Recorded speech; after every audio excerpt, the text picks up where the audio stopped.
રાજ્ય કક્ષાના મંત્રી અને ભાજપના લોકસભાના ઉમેદવાર પરબતભાઈ પટેલ આજે પોતાની ઉમેદવારી પત્ર વિજય મુહૂર્ત એટલે કે 12:39 નોંધાવશે। તેના પહેલા બનાસકાંઠાનું જે આસ્થાનું કેન્દ્ર છે, જે ગેળા હનુમાનજી, ત્યાં દર્શન કરવા પહોંચ્યા છે। પરબતભાઈ સાથે વાત કરીશું। સાહેબ, આજે આપણે ઉમેદવારી પત્ર નોંધાવવાના છો, આજે દર્શન કર્યા છે, શું છે વિશ્વાસ અને કેટલી છે શ્રદ્ધા? જે અમારા સમગ્ર જિલ્લા નહીં, આમ તો આખા રાજ્યમાં કહું તો ચાલે, પણ જે નાળિયેરીનો જે ડુંગર ખડકોણો છે એવા ગેળા હનુમાનની આસ્થા અને શ્રદ્ધાનું કેન્દ્ર આમ તો થરાદથી કુળદેવી અને મારી ગાયત્રી માતા અને ત્યાંથી ગેળા હનુમાનના દર્શન કરીને આજે જ્યારે 12:39 વાગે શુભેચ્છકો, મતદારો અને આગેવાનોના માધ્યમથી જ્યારે મિત્રો ફોર્મ ભરવાનું છે, ત્યારે 100% નરેન્દ્ર મોદીમાં સમગ્ર દેશની પ્રજાએ જે વિશ્વાસ મૂક્યો છે અને પ્રજાએ પહેલેથી દેશના વડાપ્રધાન તરીકે નક્કી કર્યા છે, ત્યારે બનાસકાંઠાનું અહીંનું કમળ મિત્રો જંગી બહુમતીથી જીતીને જશે, એમાં કોઈ શંકાને સ્થાન નથી। અને જ્યારે ગેળા હનુમાનના દર્શન કરીને નીકળું છું, ત્યારે ગેળાવાળો હનુમાન જે સમગ્ર પંથકમાં મિત્રો જ્યારે શનિવારે દર શનિવારે જે અહીંનો મેળો હોય એના ઉપરથી જ લાગે છે કે જે ગેળા હનુમાનના દર્શન કરવાથી આમ તો મા અંબાના જિલ્લામાં વસીએ છીએ।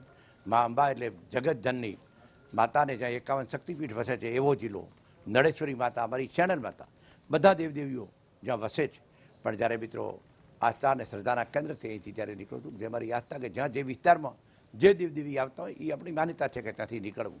અને આજે 12:39 જ્યારે ફોર્મ ભરવાનું છે, ત્યારે રાજ્યના મુખ્યમંત્રીશ્રી અને મારા પ્રદેશ અધ્યક્ષશ્રી પણ આ માટે એમની હાજરી મારા ઉમેદવારી ફોર્મ જ્યારે ભરવાનું છે ત્યારે પ્રજાજનો વચ્ચે અમારી સભા છે એને પણ એ લોકો સંબોધવાના છે। અને જેથી મને વિશ્વાસ અને ખાતરી છે કે આ પ્રજાની ચૂંટણી છે, મતદારોની ચૂંટણી છે અને એ લોકો નરેન્દ્ર મોદી થઈને લડવાના છે।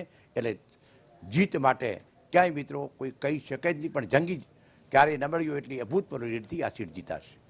ખાસ કરીને જે ઉમેદવાર સામે છે તમારા ખાસ મિત્ર છે અને તમારા જ સમાજના છે, શું સમાજ કઈ બાજુ વળાંક લેશે અને જે ઉમેદવાર છે પણ તમારા સાથી મિત્ર છે, શું કહેવા માંગુ છો? હું મિત્રો એવું માનું છું કે જે સમાજ, પ્રજાજનો, જિલ્લાની પ્રજા મિત્રો નક્કી કરતી હોય છે કે અમારે ક્યાં રહેવું ને ક્યાં ન રહેવું। અમે કોઈ ભેગા હોઈએ, ક્યાંક મિત્રો બે ભાઈ હોય ત્યારે પણ ભાગીદારીમાં જુદા પડે।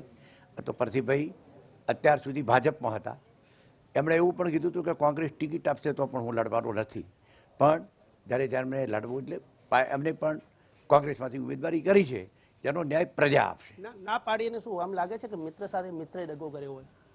હું એવું માનું છું કે એમાં જ્યારે ચૂંટણી લડવાની હોય ત્યારે સામા પક્ષે દગા ન શકે, પ્રજા નક્કી કરશે કે કોણે શું કર્યું ને ન કર્યું, એ પ્રજાએ નક્કી કરવાનું। વિશ્વાસ છે, મને 100% વિશ્વાસ છે કે પ્રજાજનો જેનો ન્યાય યોગ્ય આપશે।